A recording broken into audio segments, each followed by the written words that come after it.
Two names, two completely different worlds. On one hand, you have the 42nd President of the United States, a figure representing the absolute peak of American political power. On the other, Roger Reaves, a name synonymous with the criminal underworld, one of the most prolific drug smugglers in history. On the surface, these two men couldn't be further apart. One walked the halls of the White House, shaping policy and leading a nation. The other operated in the shadows, building a vast, illicit empire. But what if I told you their stories aren't as separate as they seem? What if their paths crossed in a way that raises serious questions about power, justice, and the secrets hidden just beneath the surface of American history? Stick around as we dive into this unbelievable connection. You won't want to miss it. William Roger Reaves tells a very different American story. He claims to be one of the most prolific drug smugglers in history, a pilot who worked directly for Pablo Escobar and the notorious Medellin Cartel during the height of the cocaine trade. His criminal career spanned the late 1970s and early 1980s, primarily smuggling marijuana and cocaine into the United States. But what sets Reaves apart isn't just the sheer scale of his operations, it's what he survived. He was shot down twice while piloting his aircraft. He was tortured in a Mexican prison. He somehow managed to escape custody 5 times. Over the course of his criminal life, he served more than 30 cumulative years behind bars in German, Australian, and American institutions. Through it all, his wife stood by him, a testament to the complex human relationships that can exist even within the darkest corners of society. But the story is far from over. So this is where things get really interesting, and the stories start to connect. Remember Roger Reaves, the drug smuggler? He hired a pilot named Barry Seal for a lot of his operations. But Barry Seal wasn't just a pilot. He was also secretly a DEA informant, basically playing both sides. Now, according to Reaves, Barry Seal dropped a bombshell. He claimed he paid millions of dollars in bribes directly to Bill Clinton, the governor of Arkansas at the time. And why? To get permission for drug planes to land at a small airport in Mena, Arkansas. This little airport would soon become the center of a massive American conspiracy theory. Whether these claims are true is still debated and unproven. But the story about Mena Airport has stuck around for decades, making people wonder just what officials in Arkansas knew or allowed to happen back in the 1980s. Keep watching for the rest of the story. The connection between the Clinton family and the criminal underworld doesn't end with unsubstantiated allegations. There's a documented link through Bill Clinton's younger brother, Roger Clinton. Roger Clinton attracted serious negative attention in 2001 when it was revealed that he had accepted $50,000 and a Rolex watch in 1999. Who gave him these gifts? The children of Rosario Gambino, a convicted Sicilian mobster, member of the Gambino crime family, and narcotics trafficker serving a 49-year sentence. What did Roger Clinton do in exchange? He lobbied his brother, the President of the United States, to grant Gambino a pardon. Roger Clinton repeatedly visited the Federal Parole Commission headquarters to advocate for the convicted mobster. Gambino was placed on a list of potential pardons in 1999, though he ultimately didn't receive one. But Roger Clinton did receive something, a presidential pardon from his brother in January 2001, just before the president left office. This wasn't a pardon for some minor offense. In 1985, Roger Clinton had been convicted of conspiracy to distribute cocaine following a federal sting operation. He served time in federal prison for drug trafficking, the very crimes that figures like Roger Reaves built empires around. The pardon was controversial, to say the least. It raised obvious questions about nepotism, abuse of presidential power, and whether justice applies equally to those with powerful family connections. Examining the lives of Bill Clinton and Roger Reaves offers a revealing glimpse into contrasting aspects of American society. One man reached the highest echelons of political power, governing a nation and shaping policy that affected millions. The other operated in the shadows, trafficking drugs and evading law enforcement across multiple continents. Yet their worlds weren't as separate as we might hope. The alleged connections, through Barry Seal, through Roger Clinton, through the murky operations at Mena Airport, suggest that the line between legitimate power and criminal enterprise can sometimes blur. These stories highlight the critical importance of transparency and accountability in governance. When political figures have connections, however indirect, to individuals involved in illegal activities, it undermines public trust and raises legitimate questions about who really holds power. Keep watching to see how this story continues.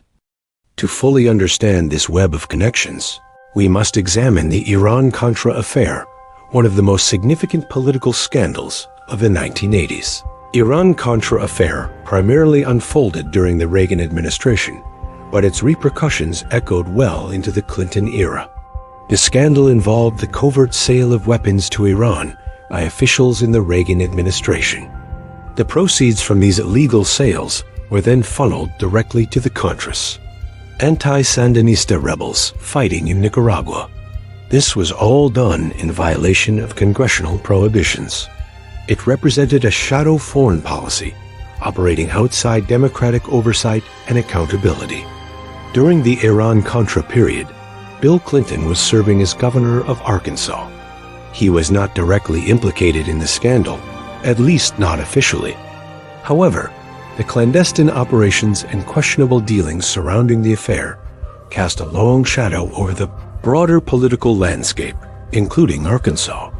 The Mena Airport allegations fit into this time frame. According to various accounts and testimonies, though never definitively proven, the small Arkansas airport may have served as a transit point for weapons heading south to the Contras and cocaine coming north into the United States.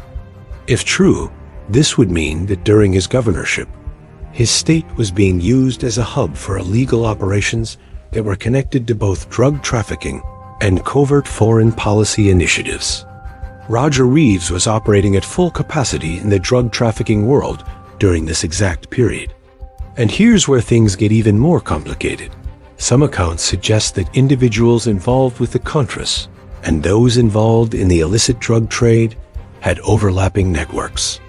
The lines between political maneuvers and criminal enterprises blurred. Smugglers who knew how to move contraband could just as easily move weapons. Pilots like Barry Seal could serve multiple masters: the Drug Enforcement Administration, drug cartels, and possibly even elements of the U.S. government engaged in unauthorized operations. Reaves himself found his operations indirectly connected to this world, a world where anti-communist foreign policy objectives and cocaine trafficking weren't necessarily in opposition, but sometimes worked hand in hand. Stay tuned to see how this all ends. The Iran-Contra affair underscored the complexities and dangers of the U.S. covert foreign policy. It revealed how easily government operations can slip beyond democratic oversight, operating in shadows where accountability disappears. It also highlighted the potential intersections between political agendas and criminal activities. When national security objectives are pursued through illegal means, it creates an environment where figures like Roger Reaves can navigate between the political and criminal worlds, because in some cases, those worlds overlap. The consequences of these covert operations were far-reaching.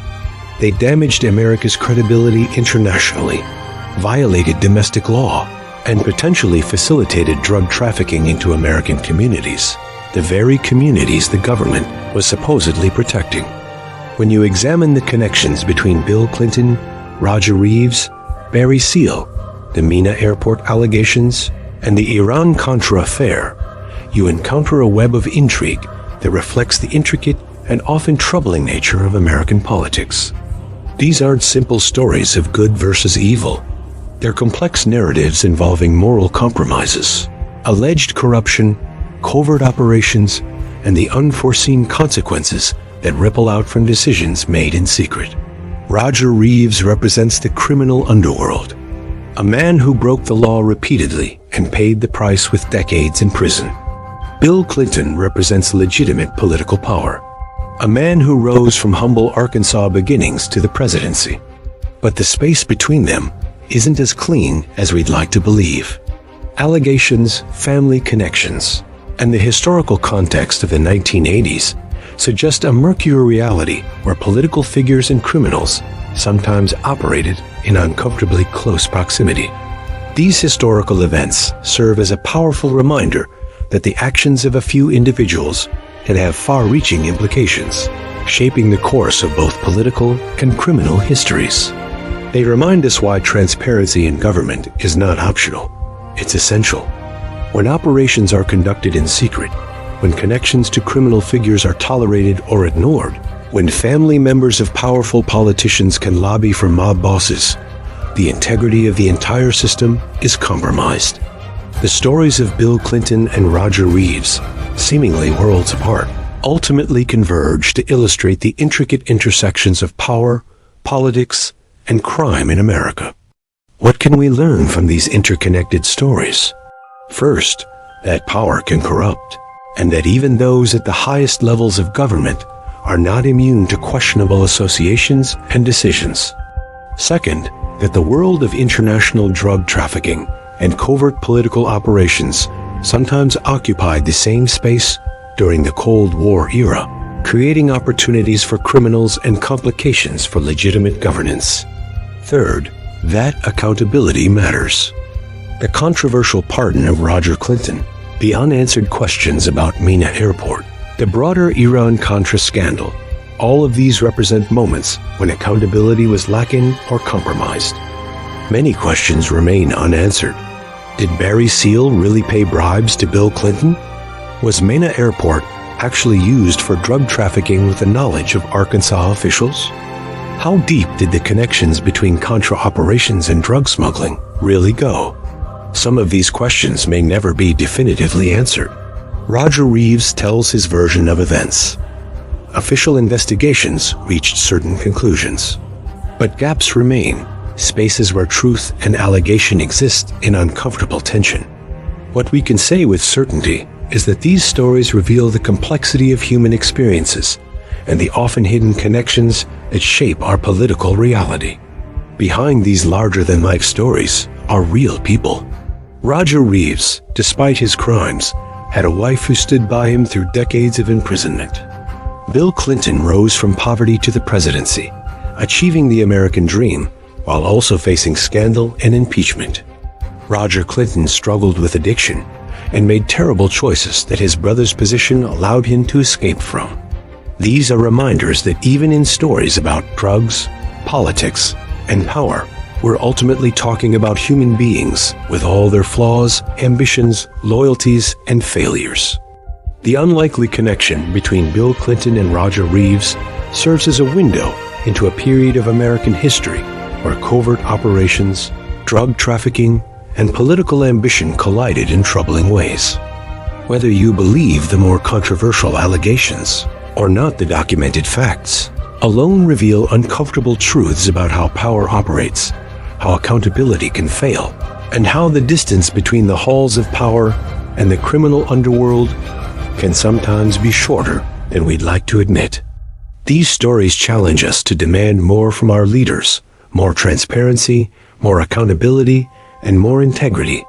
They remind us that democracy requires vigilance, that power must be checked, and that the connections between legitimate authority and illegitimate activities must be exposed and examined. The shadows of power are long, and what happens in those shadows can shape our society in profound ways. Thanks for watching this deep look into one of the most intriguing and controversial connections in recent American political history. The intersection of politics and crime raises questions that every citizen should consider. If you found this video informative, please like, subscribe, and hit the notification bell for more investigations into the hidden stories behind the headlines. Let me know in the comments what you think about these connections and what topics you'd like me to cover next. Until then, keep questioning, keep learning, and never stop demanding accountability from those in power.